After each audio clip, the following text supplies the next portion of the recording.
Right, hi everyone. I'm going to give you a webinar now into this. It's a little bit like an introduction to sculpting. So who is this for? Well, anyone who's interested in sculpting or character design is very good. I mean, it's also it's like an introduction to a new free program as well, and it's called ZBrush Core Mini. So if you have ZBrush already, then great, you might as well use that. However, you know that there is. Oops, 1 second. There is several different ways to purchase ZBrush. Now I'm just going to quickly explain it. If you were to buy ZBrush by itself, it's about $1,000. You could also buy a student version for about $500. And then there is also ZBrush Core. So you can buy ZBrush or you can buy ZBrush Core. And then you can also rent ZBrush for about £20 a month.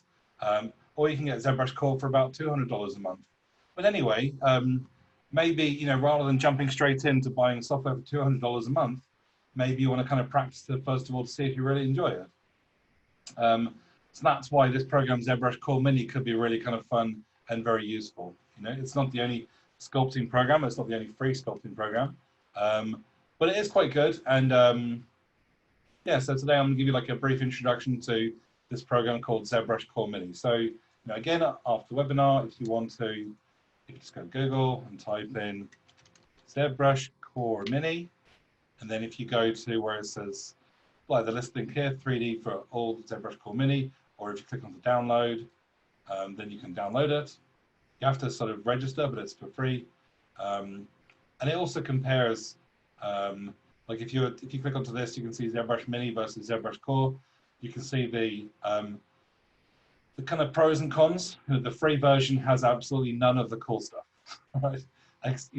So if I was to look at this and it says ZBrush Core Mini, it doesn't have Dynamesh, doesn't have spheres, doesn't have all of this stuff that ZBrush Core does, all that ZBrush does. However, I'm a big believer that, if you're an artist, you don't need to have, if you're a painter, for example, for maybe a long time ago when people still painted, I mean, maybe people still do paint. But I mean, if you're an artist, you don't need 20 paintbrushes to make a painting. You should be able to pick up one paintbrush and make a painting. It's the same kind of thing with this program. Even though it's less features, you can still sculpt with it. Okay, so so this program ZBrush, you can click onto this, and you can download it for free, and you just click onto it and launch it. It's very simple. So I'm going to close this one. This is one I made a little bit earlier, and it's I was thinking about what's the coolest thing I could try to teach in about 40 minutes, half an hour, and I was going to go with a Tyrannosaurus Rex, and I thought, no, Godzilla's a lot cooler than Tyrannosaurus Rex, so decided to try and make a quick sculpt of Godzilla's head. All right, so it's not perfect, but again, it's like for a bit of concept, for exploring a few ideas in 3D, it's not that bad. Great, so I'm just going to load this from scratch so you can see what it's like. And save projects. I already saved it, but 1 second, save. Great. And then got ZBrush Core. So once you download it, you'll see this app on the desktop, ZBrush Core Mini. Something also, I like Godzilla. It's a very cool character, but I'm not exactly like an expert in the anatomy of Godzilla. And so it's always good to have reference images. So I'm using this program called Quadro, which I've showed before in several other webinars. You can download Quadro for free, and you can use it to store reference images. Okay, so I want to have one reference image here at the side of his face, and then I'm going to add another one. So I'm going to go back to Quadro, add local. That's the side of his face, and at the front of his face. Okay. Oh, sugar. Pardon me. So right click onto that and then go to always on top. There's that one, always on top. Okay, so there you go. Great, so right click, always on top. Right click, always on top. Okay, so I've just opened up, this is ZBrush Core Mini. Great, I've lost the other one. Anyway, how does this program work? Well, luckily it works almost identically to how ZBrush works. So if you've used ZBrush before, then you have a kind of good idea of how this one works. So to rotate it, I'm going to be using the mouse and I'm going to be using the the Wacom Pen. To rotate, you can simply click onto here to rotate it. You won't really see what I'm doing until, 1 second, move this out of the way. Great, so it's easier to see what I'm rotating if I actually sculpt something. So to sculpt something, you simply click onto it and drag over it.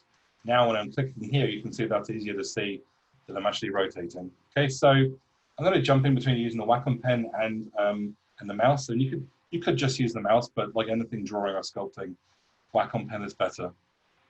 Okay, so this will be a little bit of a tutorial and also a demonstration of how to sculpt something like this. So just a quick overview of the layout.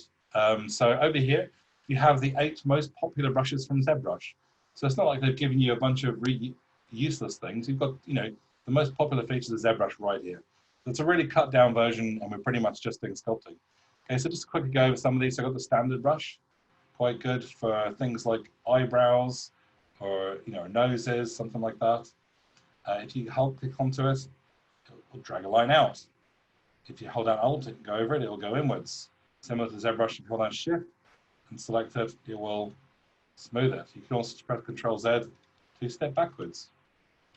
Okay, so that's the standard brush. It's it's very similar to the clay builder brush, except for the clay builder brush has kind of got sharper edges. So this is great for just building up the structure or something. And a lot of the time, when you're building the structure or something, you don't really care about those soft edges. Okay, so if you want to build in like big eyebrows or something, from a monster or whatever it is, clay builder brush is probably better. Standard brush is good if you want soft edges directly. Okay, you can of course just hold down Shift and smooth it out. I'm just press Control Z a couple of times, and you can rotate around here. So here's some sculpting brushes. Over here, in the top right-hand corner, there's something that says load previous user interface or load the next user interface. And all that's going to do is shift these things here to over here. So if I click onto this one, then basically these things here, which say move, zoom, and rotate, is over here. Now, this doesn't really even make sense because on my monitor, this is going all the way to the edge. So if I go like this, I actually can't even move it that way. I can move it this way though. So, if you're going to use ZBrush on your monitor all the way to the edge of your screen, then you should basically switch it so the move tool is over here. And that's a lot easier. So I can move it, I can scale it, I can rotate it the same as you would in regular ZBrush. Cool, so a couple of other features. I'm going to step backwards.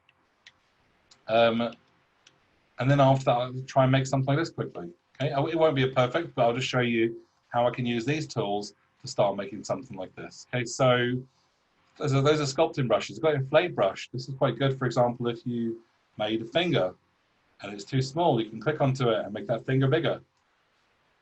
Okay, it balloons it basically. Okay, useful for especially things like fingers. If you make them too small, you can make it a lot thicker very easily. Or nose. Okay, this next one here, pinch. Well, if I draw something like this, then I can get a pinch. Now I'll basically pinch those lines together. Now there is some very interesting features, which I'm not sure if it's obvious, but if I just step backwards.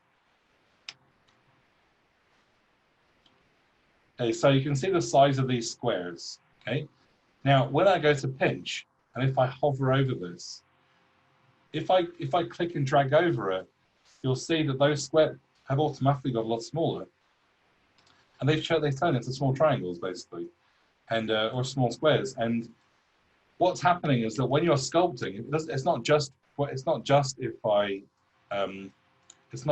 use the pinch. If I go to the clay buildup brush, you can see that even though these squares here are quite large, when you start sculpting, it is automatically rebuilding new geometry much smaller in the area where you're sculpting. And it's almost like automatically creating the size of the geometry that you need where you need it. So rather than wasting a lot of time having topology over here, or I'm not even sculpting here, it's just adding the detail where you need it. Okay, this is an interesting feature. You wouldn't have, well, this is like a Sculptress, which is now built into ZBrush. If you turn it on, you don't have the features in this program, ZBrush Core Mini, to lower the, to subdivide it, to increase the amount of topologies. That isn't there. So because of that, you have this kind of built-in feature where it automatically does it. Okay, that's quite useful. So if I just go to move, it's probably you know, one of the most useful, oops,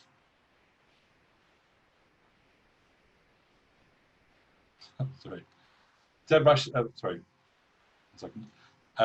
ZBrush is one of the, the Move tool, pardon me, is one of the most useful brushes, along with sculpting brushes, of course. This is basically good for very large, big features. So the Move tool, you wouldn't normally use it as small, like this. It doesn't look very good. However, if I zoom out for a second, and now the annoying thing about this is that spacebar doesn't give you access to a whole bunch of shortcuts, which ZBrush does. So instead of that, I could hold down S, which gives me access to the size, and then if I hold down U, that's the intensity. It's the same meaning as in ZBrush. It's just in ZBrush you would hold down spacebar. You can also access those here, draw size and intensity. However, it's a bit of a pain in the neck when you're sculpting something to go all the way up here to lower it and to go back here and sculpt. So another little quite cool feature is you can just use the mouse wheel. That will automatically just increase the size. If I sculpt something big and mouse wheel smaller, sculpt some little details onto it. Make it bigger quickly. And this is also going to be useful for the Move tool. So if I go to the Move tool, I can very quickly, if I just move this thing over here, okay, I've got the front face.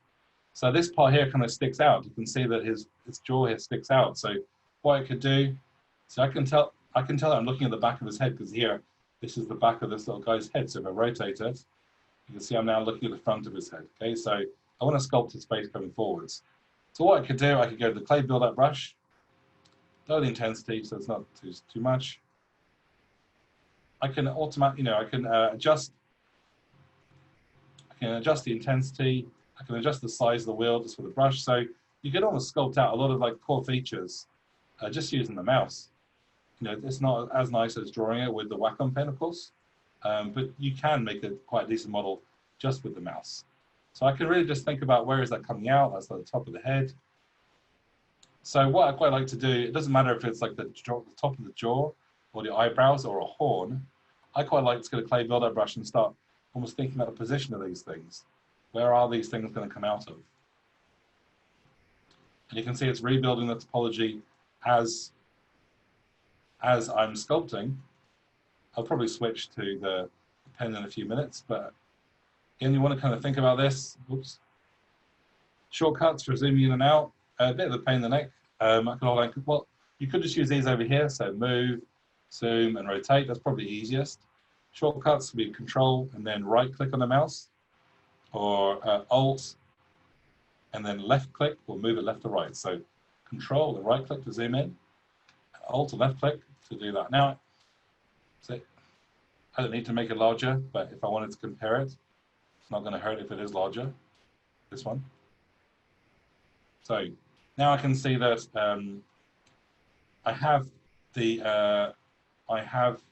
this is where the face is going to come out, but it's obviously not quite as long as that. So once I've sculpted that general area, I can go to the Move tool, and I can make the size bigger or smaller. And I can think about getting this to stick out roughly how I want. Again, it's a 3D program, so make sure you're thinking about this in 3D. Make sure you're rotating. So look at this, try and make a couple of changes, and then after that, rotate it, see if those changes make sense. And yes, that sort of does. This obviously looks like a golf ball still, which looks terrible. I'm just kind of, I don't have that much time, so I'm just going to quickly go in to show you some cooler features. Another nice thing is that if it's on a funny angle like this, you can hold down Shift and left click. You'll say, to make it more obvious, do that again. You hold down Shift and left click here, it'll snap to the most likely kind of 90-degree angle. Now, because we have this built-in sculptress feature, if I go to Clay Buildup, if you start sculpting inside the mouth, automatically it rebuilds the topology inside. If you were to do that in ZBrush without the sculptress mode, would end up with all these interior parts of the mouth kind of exploding. So it's quite a nice, useful feature. So this is a very cut down version. However, you can see that there's some pretty cool features. And if I just zoom in closer, quickly I can adjust the size of the brush. There is a caveat for this program. If you go through the sort of the fine print, like on the web, I just realized this fairly recently. If you go through ZBrush Core Mini, if you look at if you look at any details about the program, how useful it is, the features that it has, that kind of thing, it doesn't really tell until you get to the finer details that it says you're not supposed to use it for commercial use. Okay, so this is for educational use. If you want to use for commercial use, you should get ZBrush, and you should get ZBrush or ZBrush Core for commercial work. However, for students, for learning, this is a very good tool. Plus, of course, it means you don't have to buy ZBrush because you have a free version. Other good sculpting software. I mean, you can sculpt in Maya now. You can sculpt inside Mudbox. Mudbox has been discontinued since 2014 or something, but you can still download it and use it. You can download the educational version. It's also quite nice when I zoom in close, again, just to kind of prove the point, I can see the size of these triangles.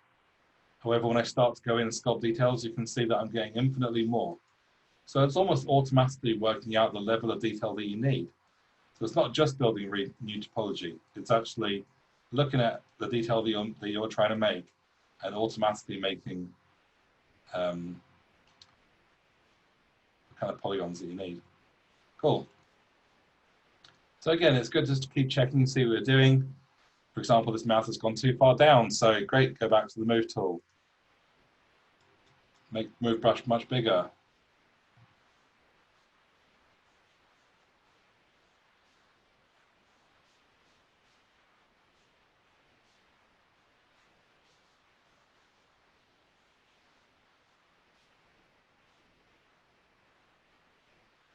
Cool.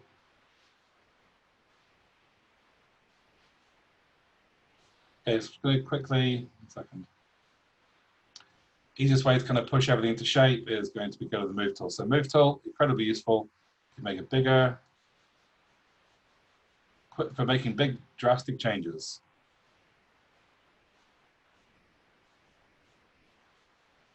You've got another feature in here called the H polish brush. I would have preferred it if they just put the flatten brush in there. It's much more useful. I mean, the H polish brush is great, but if you only have one of them, I'd probably have the flatten brush. So what is that brush? Well, this one here, H polish. You can just go through, and it'll rebuild the topology. It will kind of flatten it off. It does sort of help try to polish to give you a slightly more hard surface look, but you can also use it similar to the flatten brush. And I've got, well, okay. Kind of work quickly just to give you an idea of how to build up a face like this. If you hold down Shift, it will smooth it, same as in ZBrush. It will also automatically rebuild the topology using similar features. But actually, it lowers the topology when you do it, because it's averaging them out, and so you don't need to have as many. So when you shift, it will lower the topology. Great, so now I have like a kind of a weird looking head there. Let's try and go over this a little bit.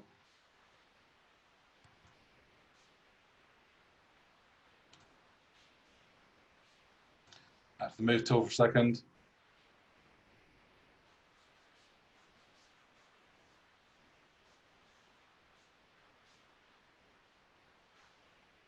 I know this doesn't look very good yet. There. It does take a little bit of time sometimes. Now it looks like a bit of a worm.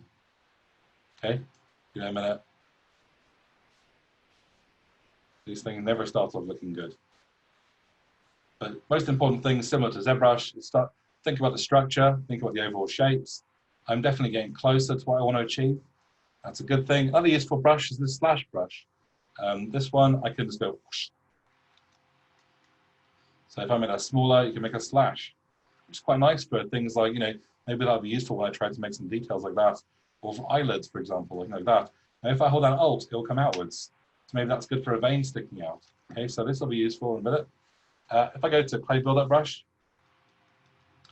look at this from the front. I've also got, over here, I have a perspective view, so I can turn this off if I'm trying to match an orthographical picture. This isn't, so I'm going to go back to perspective. I would want the eyes going about here. And then the eye is going to continue in a straight line, and then you kind of get to the top of the nostril. Now that I've done that, kind of know where they are, and I'm just going to push that part in. I'm going to jump to the Wacom Pen for now. I'll probably, you know, for some initial parts for sculpting, it doesn't really matter if you're using. However, once you get to this level, you're kind of sculpting, it's much nicer sort of feel if you can have the Wacom Pen. So definitely worth investment. You know, Wacom Pen is very useful. Of course, not just for sculpting, but it's very useful for texture painting, for sculpting, also for roto, anything like that. So, I mean, obviously. Okay, so there are the eyes going like this. And before going in and think, you know, spending 20 minutes on the eyes, you want to, you know, you need to think, is that the right place for them? So I'm going to go like this, and then I'm going to try and think, okay, it's a clay buildup brush. So you can see how, even though we've got quite a simple version, a simple program, you do have all the most important features.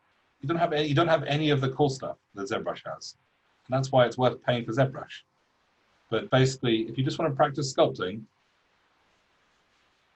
then why not use this? In fact, you have ZBrush already, like I do, and of course I'll just use ZBrush. But if you're thinking about, do you really enjoy sculpting, then spend a couple of weeks sculpting this first of all, before making any commitments. Okay, so there's the nose. My eyes are too far apart. It's hard to know if that's the eyes or if that's the eyes. There, that's there. Okay, so, well, that's too far apart, that's fine. All I do is go back to the move tool. Make mouse, make it bigger. That's a bit better. Comes down like that. Back of the head comes in more. And you can see that it's starting to reveal itself. You know, a few minutes ago, it looked like a weird looking worm. But if you just have a little bit of patience and a little bit of faith that you can sculpt it, you can get there. It doesn't matter what you're trying to sculpt, whether it's a tree or, you know, a castle or a dragon like this.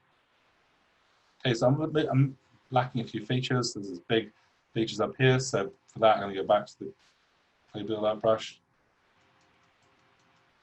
You almost want to sculpt a few sort of ridges and then think, is that roughly where it's supposed to go? How are we doing for time, by the way? 23 minutes. Okay, so I'm obviously not going to be able to sculpt a brilliant dragon in another 15 minutes, but I'm just trying to show you how you can get started and the tools that I use to sort of try and sculpt one. Okay, so again, the top of the mouth should go inwards. So clay buildup brush. I do constantly just jump between the mouse and then the Wacom Pen. The mouse is easier for selecting and clicking on things. The Wacom Pen has got the pressure sensitivity. Okay, the inside of the mouse looks all right. Be good to get a reference image back there for the face.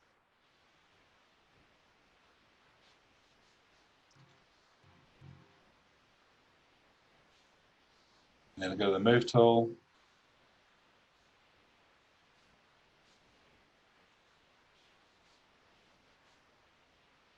This looks a bit more like a turtle's face than Godzilla's face, but I think it's just because it's got this fatty chin or neck, which a turtle has. Again, just have a bit of faith in yourself that if you just keep on going, you will make it exactly as you want. So the nice thing about this is that you can just, the sculpting is you can just sculpt and sculpt and sculpt, and as long as you're constantly looking at reference images to constantly make it better, it will just get better and better and better. Try H polish brush. There's a big flat line up here on his head.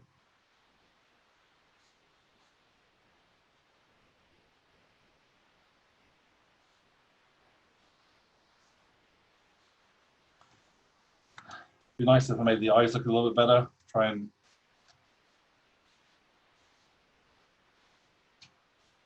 so again, go back to clay buildup brush. Annoyingly, you don't have, yeah, I keep on pressing spacebar. Doesn't work. So I can use the mouse wheel, or I could use this. or I could just hold down S. I think the mouse wheel is the easiest. It just means switching between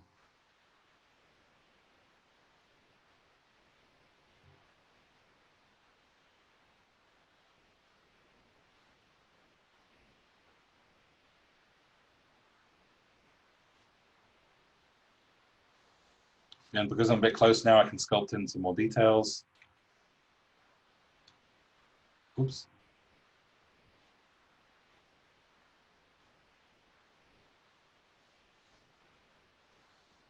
I can see that I'm a bit close now. The nose here goes a little bit higher up.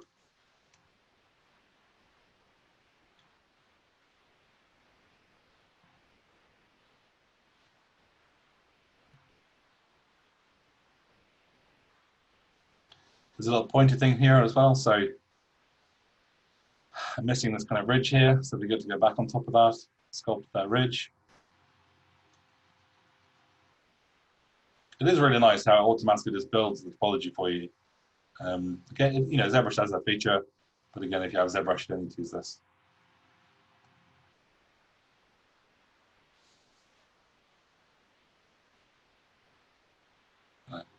Like if I was to try and make a little horn like that, even though it's quite small, I'd build up the surface where it's coming from. And then after I go to the move tool, and then just kind of pull it up. There you go, this looks all right. It's a little bit different. Maybe the eye's too far away, so you can brush bigger. Start repositioning the eye a little bit. Make it a little bit more menacing. Make it look more menacing by making it squint a bit more. And then you can see here the mouth kind of comes upwards a little bit. Okay, so we're approaching sort of 20 minutes, 27 minutes past. So I'll keep going for about another 7 or 8 minutes, okay? If you guys have if there are any questions, it's okay to sort of start asking them, and I can just answer as I'm going along. Or, you know, if there are no questions, it's okay, I'll just keep on going sculpting.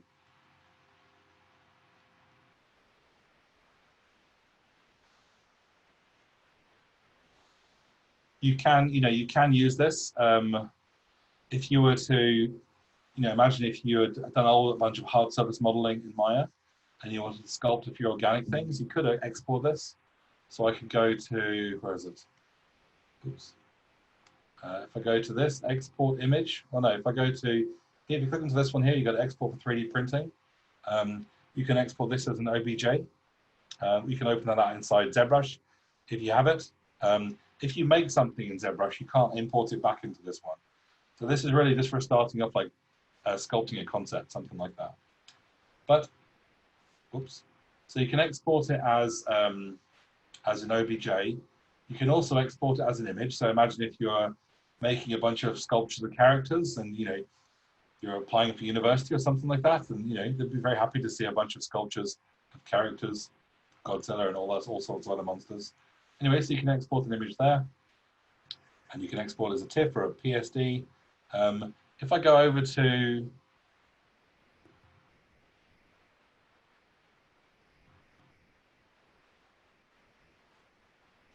just to explain a few other features, there is at one point if you start okay, when I'm sculpting like this, it is adding more topology, and there is a limit to the amount of topology that this program can have.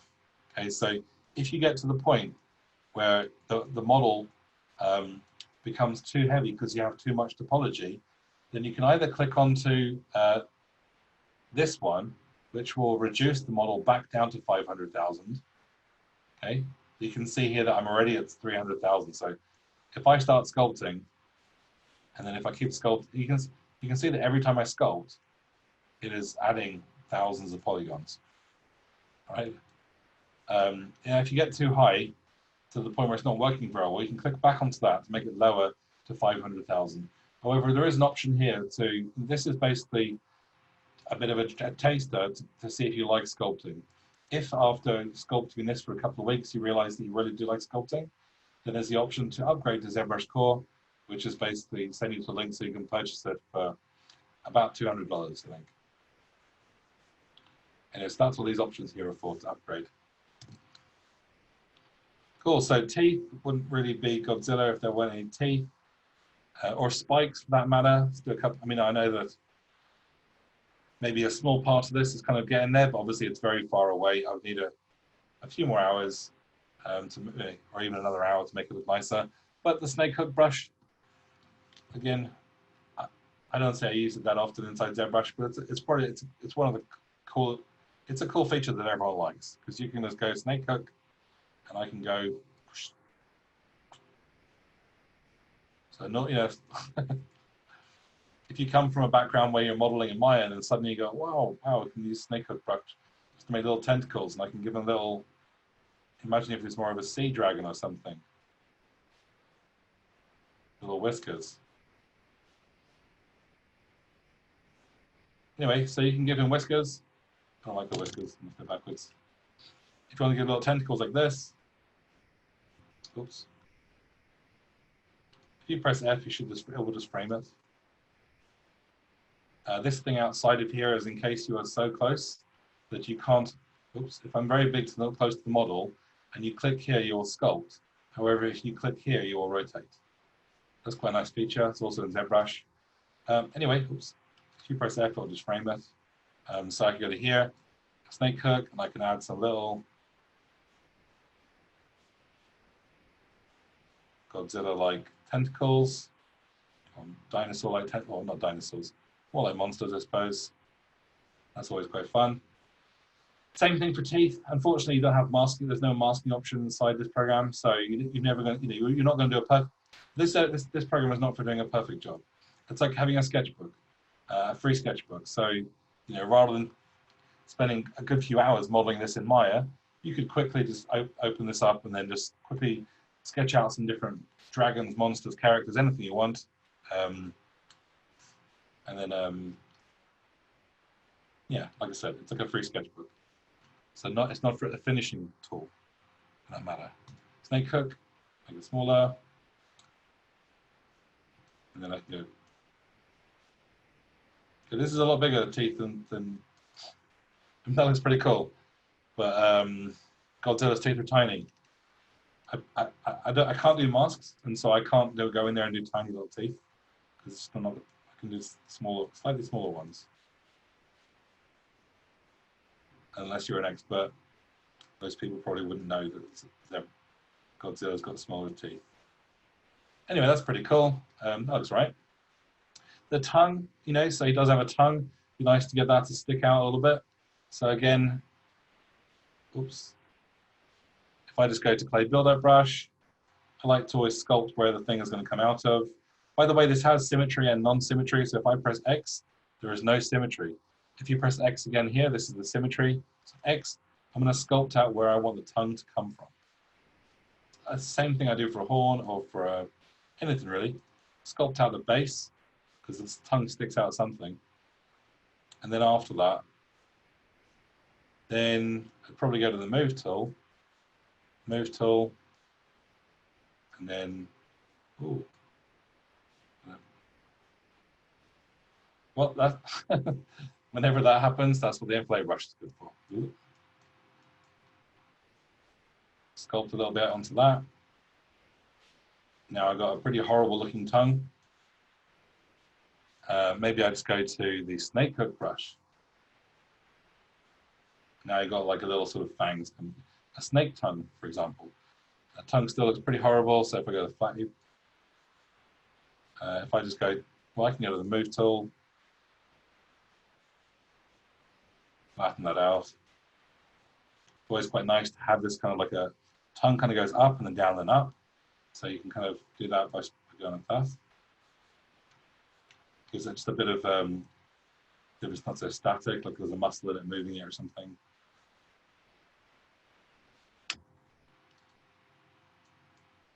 There you go.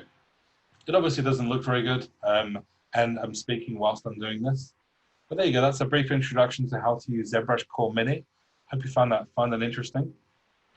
So again, if you're more of a sort of, you're doing a lot of hard surface modeling, but you're fancy sculpting, but don't want to buy ZBrush straight away, then download ZBrush Core Mini, have fun sculpting away. You can then export these models and you can open them up again inside ZBrush when you actually get the license. Or you can just export as an OBJ and you can open it in Maya. And then, of course, in Maya, you could retopologize over it, give you the low poly version. Then you can put it in the Substance Painter and bake from the high poly to the low poly. So there's a lot you can do with it. I know that if I spend about 4 or 5 hours on it, I can get it to a standard about like this. So there you go. There's an introduction to a free sketching tool, and it's I hope you enjoyed it.